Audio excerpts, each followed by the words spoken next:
já vão ver.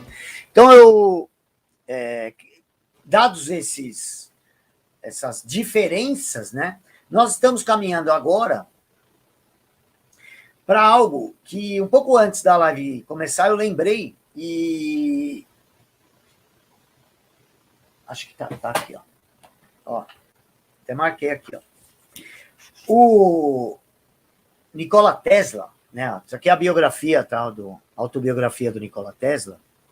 Ele falava já, quando ele escreveu isso aqui, em um sistema mundial. Olha que curioso.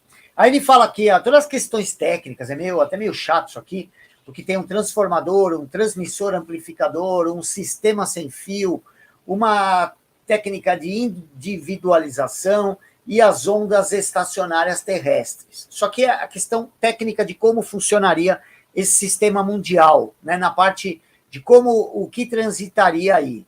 Agora, como transitaria, desculpa. Agora, o que transitaria? Qual o conteúdo? Olha o que ele fala aqui já. Isso aqui é de 1900 e... Peraí.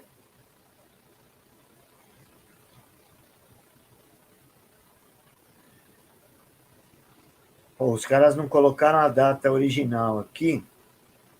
Mas, enfim, ele morreu em 1943. Então, é antes disso, certo?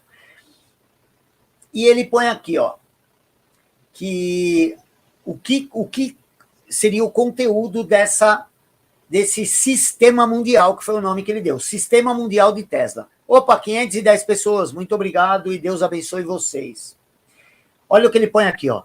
Interconexão das centrais e agências de telégrafo existentes no mundo inteiro. Tudo por esse sistema. E ele explica como daria para conectar tudo isso usando energia elétrica e usando esse sistema sem fio que ele já tinha criado aqui. E que é o responsável por essa foto aqui da capa. Ó. Isso aqui está sem fio, tá? Essa lâmpada. É no laboratório dele. Aí ele fala, número 2, estabelecimento de um serviço telegráfico governamental secreto e imune a interferências. 3, que é uma forma de se proteger do primeiro, entendeu? Porque senão o governo não ia deixar. Ele mesmo explica isso aqui umas páginas antes. 3, a conexão de todas as centrais ou agências telefônicas existentes no mundo inteiro. 4, distribuição universal de notícias, em geral, por telégrafo ou telefone, em conjunto com a imprensa.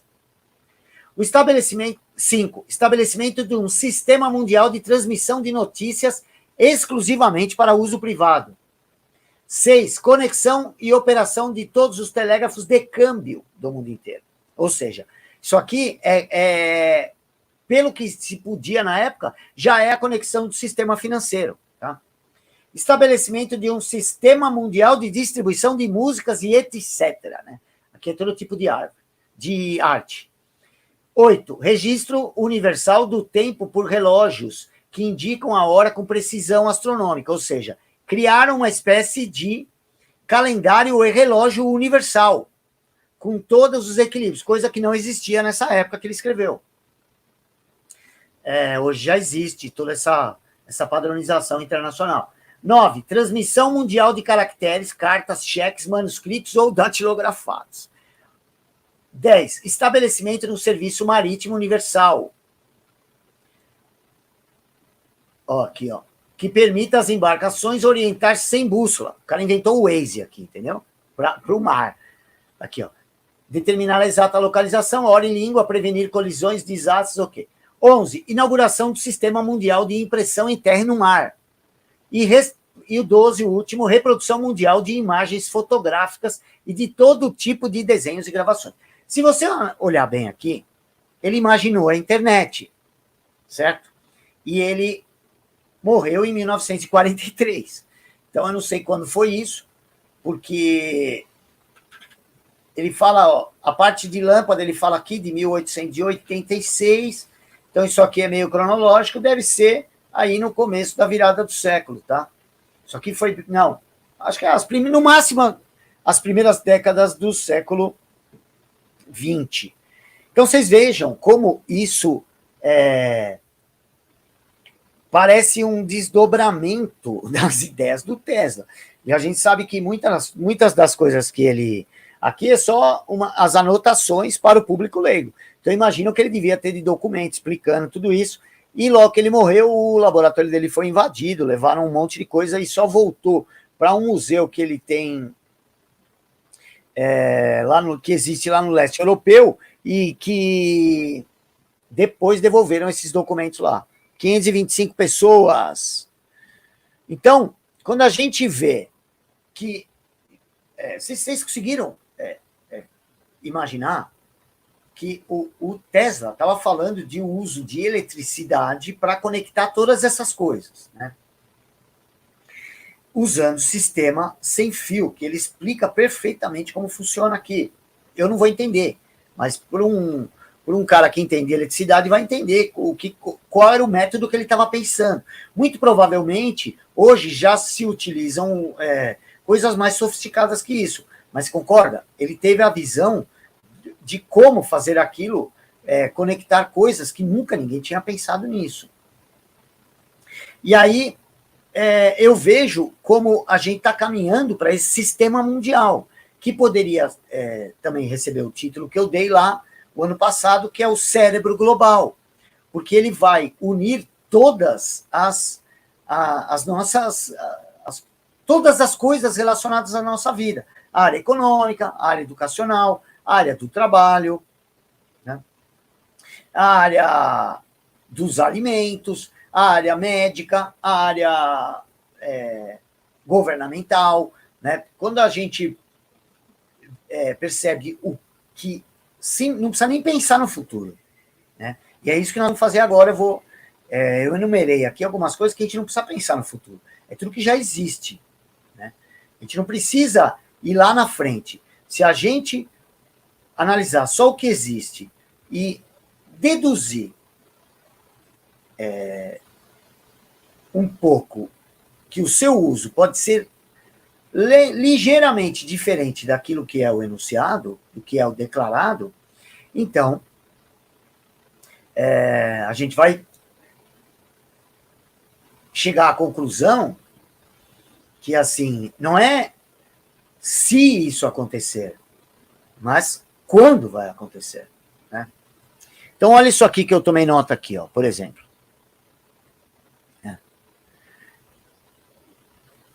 Aqui, ó, peraí.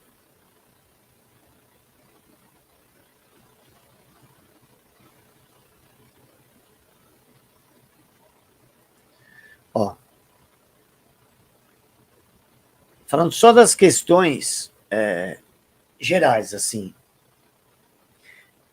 Na área de impressão 3D, eu vi um artigo, eu vou pesquisar de novo em que pé está isso, eu vi um artigo há uns 2 anos atrás, 2 ou 3, de que já estavam tentando unir, tentando produzir uma impressora 3D capaz de imprimir dispositivo nanotecnológico. Tá? Não vi em que pé está isso, quando eu vi ainda era projeto, ainda não estava existindo. Então, na área de 3D, a questão de produção de órgão humano, de prótese, isso já está funcionando. Tá? Então, a gente pode deduzir que, se ele conseguir fazer dispositivos no tamanho nano, qualquer um deles pode ser injetado por agulha, pode ser colocado dentro da água, como foi a ficção científica que eu escrevi no fim dos anos 90, pode ser colocado de qualquer maneira, inclusive no ar. Né? Então, pegando nós estamos só na questão da impressão 3D, né? E lembrando, aquilo que a gente falou na live passada sobre a poeira inteligente lá, divulgada pelo Klaus Schwab no seu livro e nos artigos lá do Fórum Econômico Mundial, vai ser possível ter uma impressora como essa, imprimindo milhares, milhões que vão agir dentro ou fora do corpo humano, mas principalmente dentro do corpo humano, como um enxame, né, para usar o termo que eles estão usando. E o nome é Poeira Inteligente. Todos eles trabalham em conjunto, né? A ideia é, inicialmente, como sempre, para uso medicinal, né? O uso da medicina aquilo lá certamente vai trazer inúmeros benefícios, mas vai entregar a essência da vida humana na mão de quem controla esses dispositivos. Então, além de todo o risco do negócio não dar certo, de falha, tem a questão ética aí de você transferir para a mão de alguém algo que pode transformar seu comportamento, pode transformar seu organismo e pode te matar ou pode te condicionar uma série de outras coisas, né? Então, imagina essa união aí de impressora 3D com nanotecnologia. Aí a gente tem a robótica, faz uns 2 meses, acho um mês até, que eu dei uma olhada no nível de robôs da Boston Dynamics, da DARPA e daquela outra, tem uma inglesa e uma israelense, agora não lembro qual que eu vi por último. Vejam o nível que aquilo está. A Boston Dynamics, os vídeos mais recentes já não são tão recentes, né? Tem coisa mostrando robô dançando, com plena capacidade de seguir ritmo, de tomar decisões, né, de acordo com o ambiente, desde 2016, ou 2017, talvez, né? E quando a gente vê, quer ver, estava aqui o livro da Elaine Hitch, esse livro aqui, ó, Inteligência Artificial, um livro da década de 90, e esse aqui também, ó. Esse aqui também, do Bill Gates, Estrada do Futuro, de 95 ou 96. Deixa eu ver.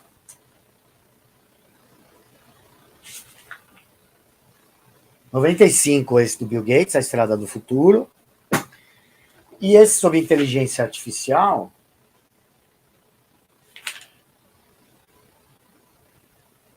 é de 83, uma edição atualizada em 88. A gente vai ver aqui o macro da ideia futurista que eles tinham, todo já foi ultrapassado. Então, a gente já ultrapassou o que as primeiras especialistas em inteligência artificial tinham desenvolvido. Quando você lê, uma coisa que eu fiz, logo que a gente começou o canal, eu falei sobre isso. Quando você lê o artigo sobre algoritmo relevante que o Larry Page e o Sergey Brin escreveram, né? Você veja o que eles já estavam identificando ali, apesar de ser incrível, porque são pessoas de uma inteligência ímpar, a gente tem que sempre lembrar disso, o próprio Google já superou o que eles chamavam de possibilidade, assim, limite da possibilidade do algoritmo, né? Então, a gente já está bem à frente do que parecia o limite do possível, tá? Isso é outra coisa importante para a gente sempre lembrar quando a gente vê essas notícias de tecnologia.